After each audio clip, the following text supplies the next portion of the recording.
Let's talk about the best foods that can help clean out your arteries. We're talking about a problem that involves the inside of the layer of your arteries. It's called the endothelial layer. And if there's a dysfunction with this layer, you get inflammation.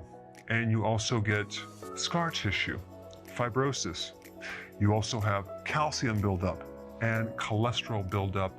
And you can also have a clot, which is a little bit different.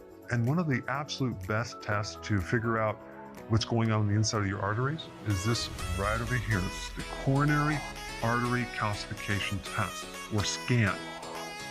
Get it from your doctor. It's pretty quick. It's not that expensive.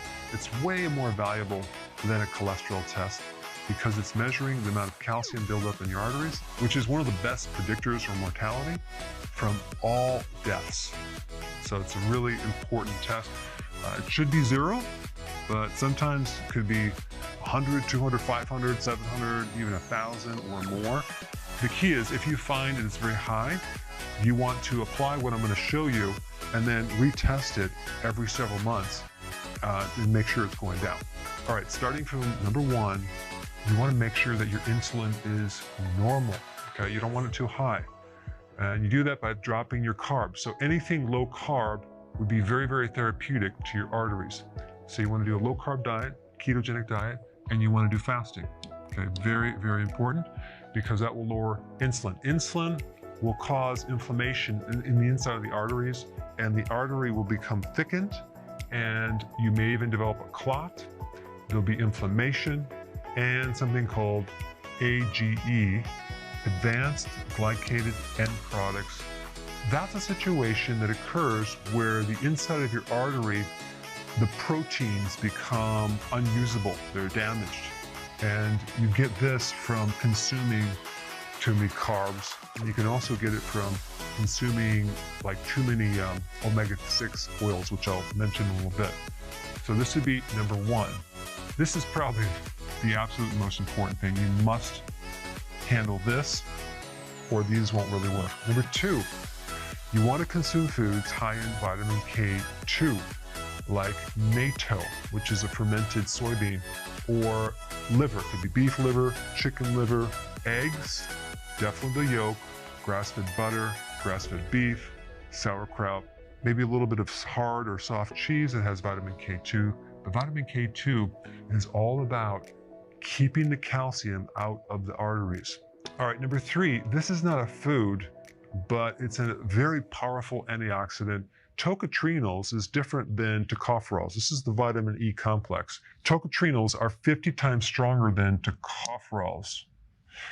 Now, if you're consuming green leafy vegetables, you're going to get a good amount of vitamin E. So you can also do that. But if you actually have damage inside your arteries, tocotrienols would be something I would highly recommend because they're very, very powerful. They can stop the fibrosis or scar tissue from getting any worse, and it gets rid of free radical damage. All right, number 4, decreasing omega-6 fatty acids. So you need to get rid of the soy oils, the corn oil, the canola, the cottonseed out of your diet, and replace that with omega-3 fatty acids. Fatty fish, salmon, cod liver oil. You can do walnuts, which has a precursor to omega-3. And also make sure that if you're doing meats, they're grass-fed. It has higher amounts of omega-3 fatty acids. And number 5, to decrease the stiffness of the arteries, which can then lead to high blood pressure, you want to have enough potassium in the diet. Potassium keeps the arteries nice and soft. The problem is most people don't consume enough salad or vegetable to be able to have enough potassium, and they're usually low. An average American has about 1.5 cups of vegetable per day, when in fact they need at least 7 or more. And so that'll give you the potassium to really help your blood pressure. You can also get it in a good electrolyte powder.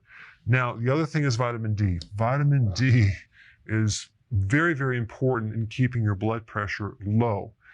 It supports this dysfunction in a very big way. It can help your arteries from a lot of different angles.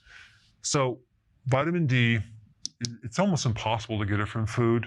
You can get it from fatty fish and cod liver oil, but the best way is through the sun or a supplement. Here's the thing. You need about at least 10,000 IUs of vitamin D, or even more, to drop blood pressure. But you'll actually see that blood pressure will come down when you take it. So the combination of potassium and vitamin D is very, very powerful in keeping the arteries from being too stiff. Now, there's another good remedy for high blood pressure, pomegranate. Okay, you can get it as a supplement or consume the seeds in your salad. It has great properties to lower blood pressure. So there you have it, some foods to focus on to keep your arteries clean. Hey, before you go real quick, I have a course entitled How to Bulletproof Your Immune System. It's a free course. I want you to take it. And here's why. Here's you. Here is your environment. Everyone is focused on this over here, avoiding your environment. But what about here? What about strengthening your immune system? That's what's missing. This course will show you how to bulletproof yourself, and so you can tolerate and resist your environment much better by strengthening your own immune system. I put a link down in the description right down below. Check it out and get signed up today.